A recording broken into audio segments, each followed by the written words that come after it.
Good morning, children. In the last class, we discussed different separation techniques. Let us discuss those separation techniques and we'll continue. Okay. In separation methods or methods of separation, we learned nearly 5 to 6 separation methods, right? Let us discuss one by one. First separation technique is churning. What is that? Yes, churning. Churning is a process in which we separate butter from milk. What we separate? We separate butter from milk. And the second one is, what is that? Hand picking. Most of you did the activity. I am very happy. Okay, what is the second one? Hand picking.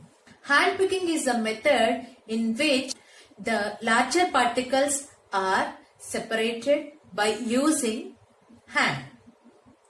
Okay, what is the example? Separation of soil particles and dirt from rice or grains. And third one, threshing. Yes. Threshing is the process in which grains are separated from straw by beating them, right? Yes, grains are separated from the stalks. Example, yes, rice from stalks. Right. Very good. Next one, winnowing. Winnowing is a process in which the lighter particles are separated from heavier particles. What is meant by winnowing? Separation of lighter particles from heavier particles. Okay. And next one, sieving. Sieving is a process in which smaller particles are separated from the larger particles. Example, separation of flour from grains or soil particles. After sieving, we learned sedimentation, decantation and filtration. Sedimentation, the heavier particles settles at the bottom after adding water.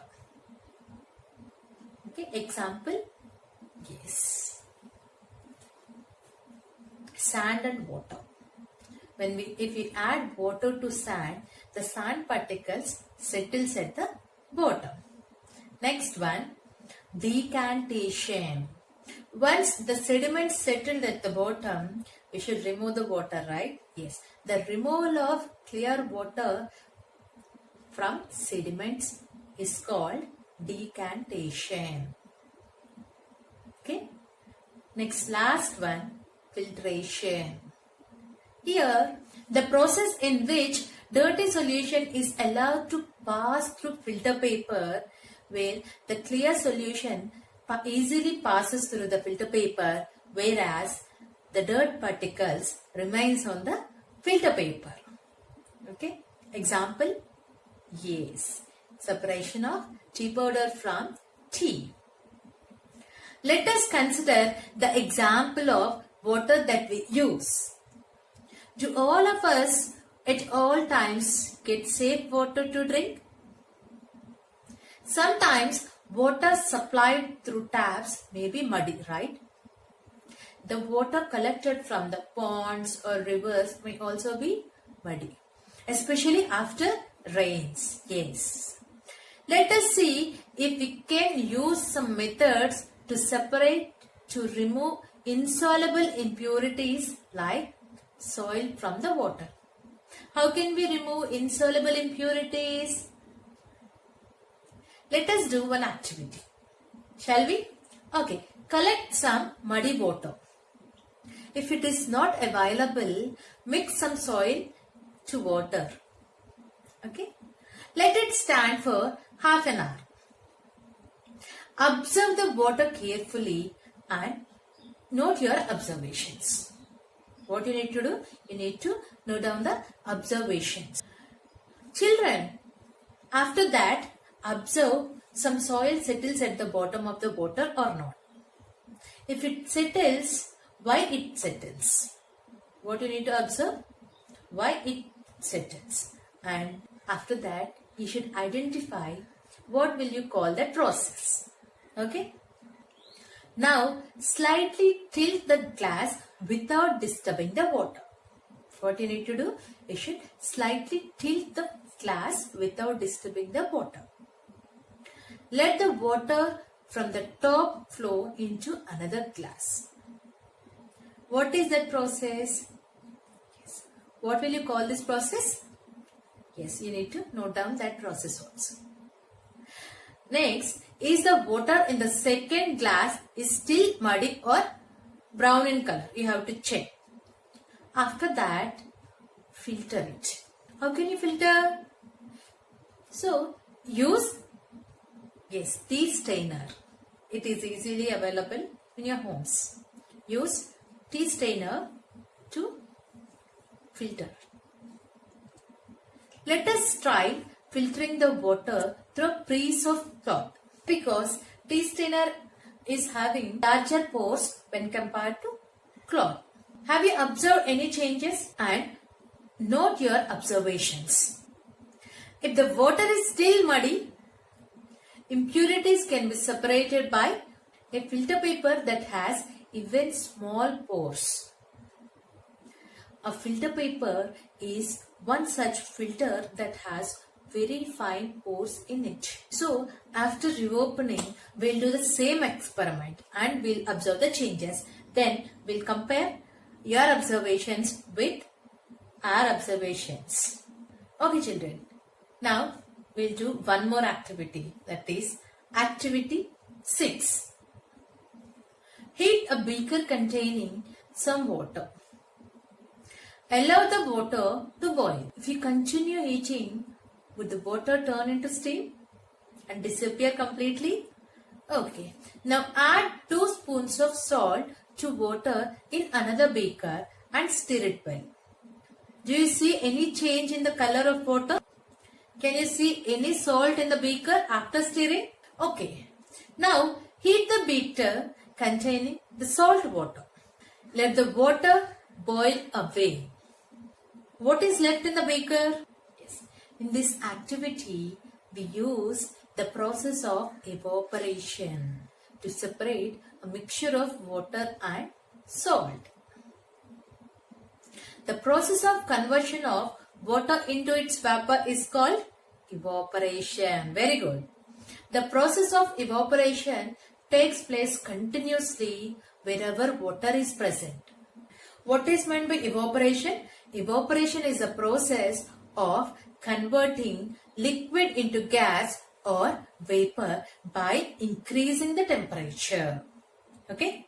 This process is often used to separate salt from salt water or seawater.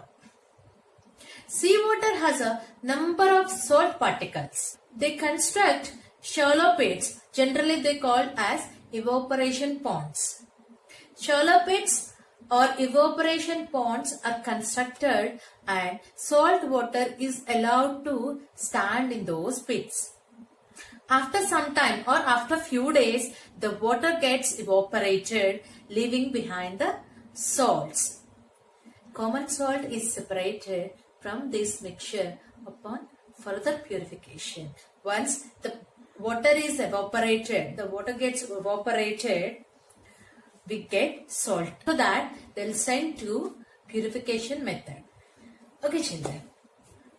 Now, next topic, use of more than one method of separation. So, generally in day-to-day life, we use more than one separation technique to separate the mixtures.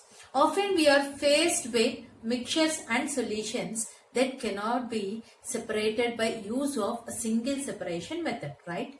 Number of separation methods need to be applied simultaneously to get the result.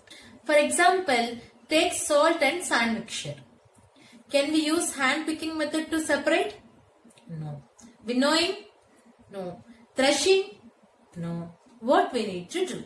Yes, we need to do either filtration or decantation process, right?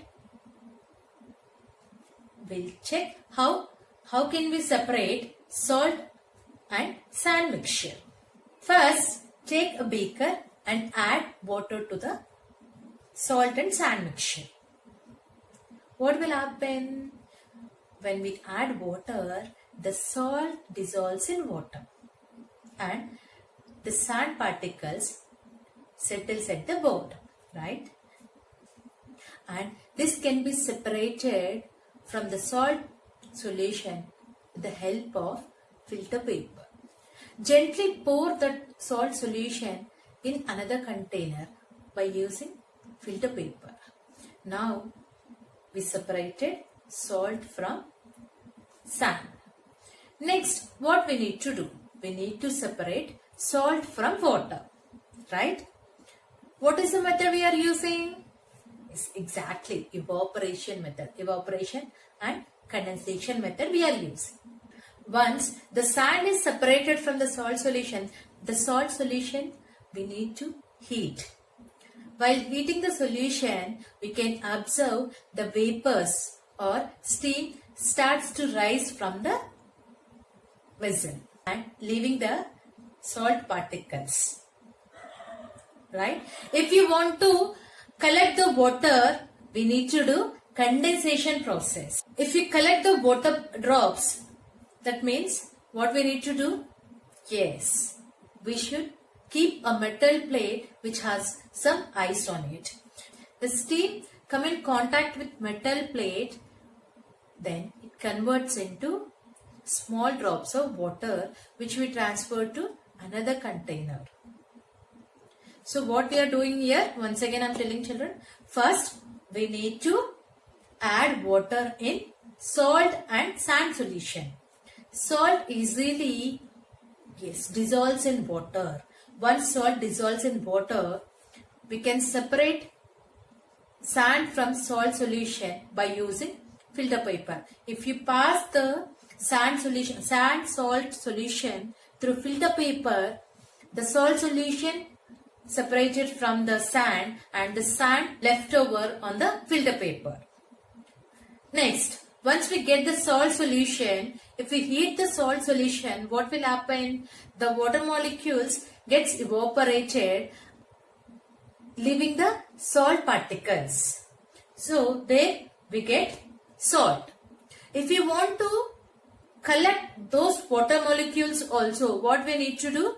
We should cover with metal plate which has some ice on it. Once the steam touches the metal plate, what will happen? Again the steam converted into small drops of water which we transfer to another container. Here we are using first decantation and filtration process to separate sand and salt solution.